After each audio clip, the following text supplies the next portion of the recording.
باب الوضوء مما غيرت النار. وانا بدي افعل ترى بدأتو سنة دبتني حدثنا محمد بن سبا حدثنا سفيان بن عيينة محمد بن عمرو بن علقمة نبي سلمة بن عبد الرحمن نبي هريرة أن النبي صلى الله عليه وسلم قال تودوا مما غيرت النار فقال ابن عباس تودوا من الحميم. لي ودار دجي جمشانه فمر إليه فقال له يا ابن أخي إذا سمعت رسول الله صلى الله عليه وسلم حديثا فلا تضرب له الأمثال. دوبا كان جيري جان حديث أقول رسول الله دجيسه فلا تضرب له الأمثال فكين قدني في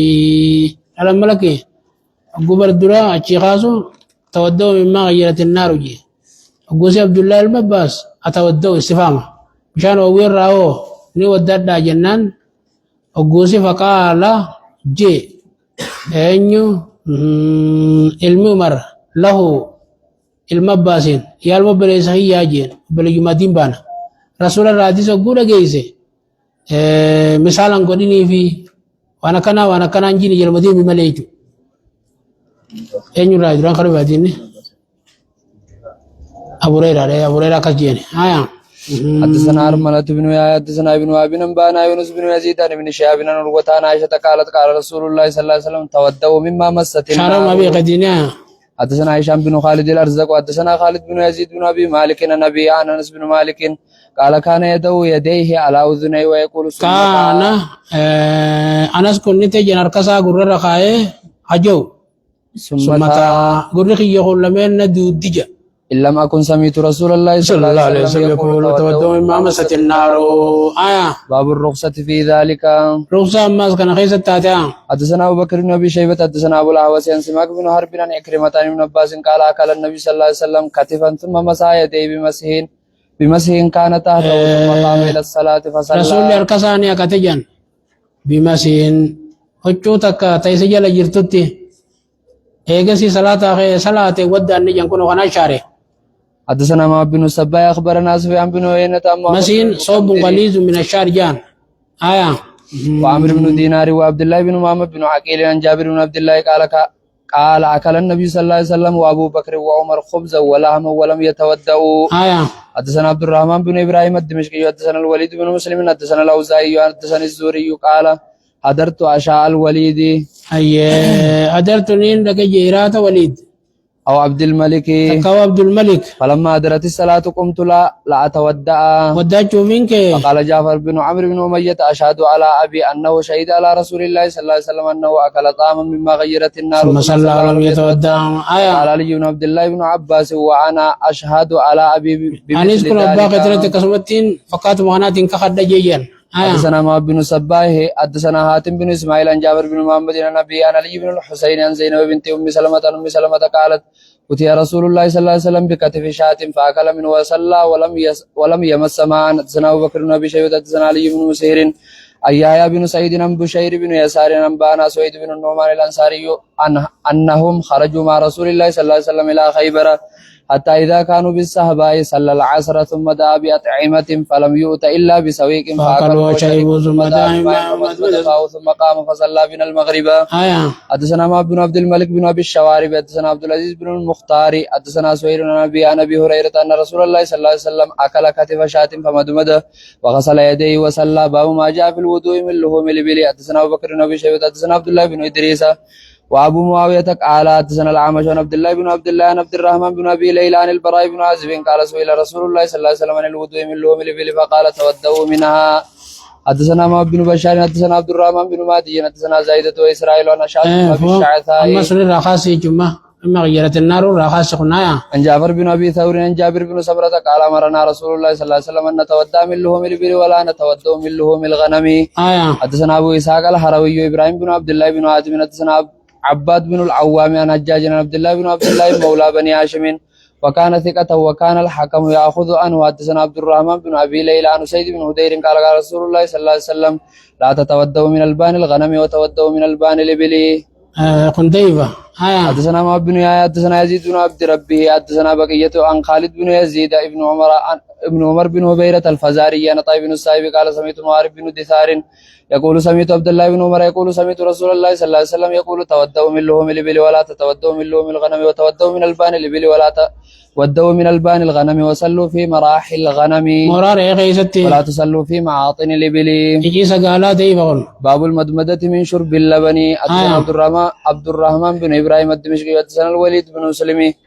حدثنا الأوزاعي عن الزهري عن عبيد الله بن عبد الله بن عتبة عن ابن عباس النبي صلى الله عليه وسلم قال مدمدوا من اللبن فإن له دسما. حدثنا أبو بكر بن أبي شيبة حدثنا خالد بن مخلد عن موسى بن يعقوب حدثني أبو عبيدة بن عبد الله بن زمعة عن أبي عن أم سلمة زوج النبي صلى الله عليه وسلم قالت قال رسول الله صلى الله عليه وسلم إذا شربتم اللبن فمدمدوا فإن له دسما. حدثنا أبو مصعب حدثنا المهيمن بن عباس بن سهل بن سعد الساعدي ساري بقبض سنة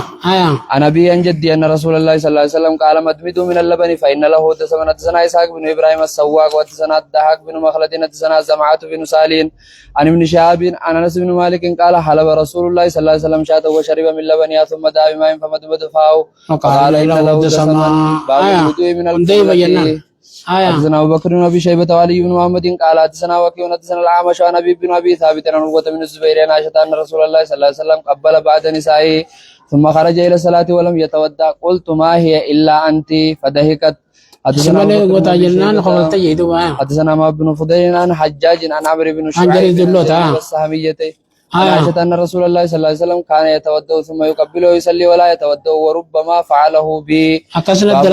من المذي. حدثنا أبو بكر بن أبي شيبة حدثنا شيء عن يزيد بن أبي زياد عن عبد الرحمن بن أبي ليلى عن علي قال سئل رسول الله صلى الله عليه وسلم عن المذي فقال فيه الوضوء وفي المني الغسل.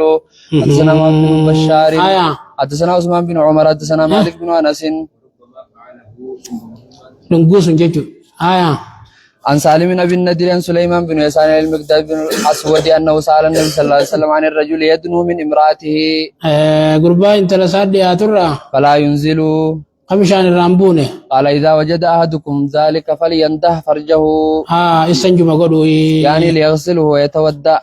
لكي أودع تويل هم خنيش إسلام دي كتيجي جنوان شارع مخنيس. حدثنا أبو كريب حدثنا عبد الله بن المبارك وعبدة بن سليمان أمام بن إسحاق حدثنا سعيد بن عبيد بن السباق عن أبي عن سالم بن هنيف قال كنت ألقى من المذي شدة فأكثر منه الاغتسال فسألت رسول الله صلى الله عليه وسلم فقال إنما يجزيك من ذلك الوضوء يا رسول الله كيف يصيب ثوبي قال إنما يكفيك كف مما يمتد به من ثوبك حيث ترى أنه أصاب. حدثنا أبو بكر بن أبي شيبة حدثنا معاذ بن بشر حدثنا مسعر بن مصعب ابن شيبة عن أبي حبيب بن يعلى بن منية عن ابن عباس أنه أتى أبي بن كعب ومعه عمر فخرج عليهما فقال إني وجدت مذيا مدينة الكيجي سكر خولكيتي والدادجي أو يجزئ ذلك قال نعم قال أسميته من رسول الله صلى الله عليه وسلم قال نعم. باب وضوء النوم الريبر ودجو ماس. حدثنا علي بن محمد حدثنا وكيع باب وضوء النوم وضوء الريبة جرما في ذكر الحديث الذي يبين وضوء النوم يتن حديث وضوء الريبة أنا ما بيانس أقوله ديما رفن ودة سنة دبتني في ذكر الحديث الذي يبين وضوء النوم. حدثنا علي بن محمد حدثنا وكيع سمعت سفيان الثوري يقول لزايدة بن قدامة يا أبا السلت هل سمعت في هذا شيئا فقال حدثنا سلمة بن كهيل عن كريب بن عباس في هذا شيء جيت ولا خضرا دبتن هل سمعت شيئا من الحديث يدل على هذا العمل الذي يفعله الجنوب عند إرادة النوم من الجنابة قبل الاغتسال نبي تقول كيس جنابته وداتين مرفوع عن خيس وادجيس جنججو. فقال حدثنا سلمة بن كهيل عن كريب بن عباس النبي صلى الله عليه وسلم قام من الليل فدخل الخلاء فقضى حاجته ثم غسل وجهه وكفيه ثم نام. لما ودوا الله إلى مهن أما استنجا قريتما فولاد دكته أركاز دكته ثم نام مرفه أما ودوا الله يعني كنا نيجي لخوني سما ودوا شريمتي ودوا الله إلى الربا ودوا الربا جنين ما لي بكنا قرنديرو لما فسمى المؤلف رحمه الله تعالى بفهمه خصل النبي وجهه وكفاه وكفيه وضوء النوم أما خم فهمي إسار فهمي كتة نبين كينيا فول ما في حركة ديكي رفوخنا ودو الربا جير ودو اللخوي رجيتو نون ودو شريع سنيمتي درجانا دي ساو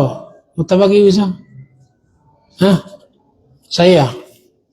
عامة مالجت حدثنا أبو بكر بن خلاد البايلي حدثنا يا بن سعيد حدثنا شعبة أنبانا سلمة بن كهيل أنبانا بكير عن قريب قال فلقيت قريبا فحدثني ابن عباس عن النبي صلى الله عليه وسلم فذكر شعبة بدناوي قداما باب الوضوء لكل صلاة والصلوات كلها بوضوء واحد. أكبر الله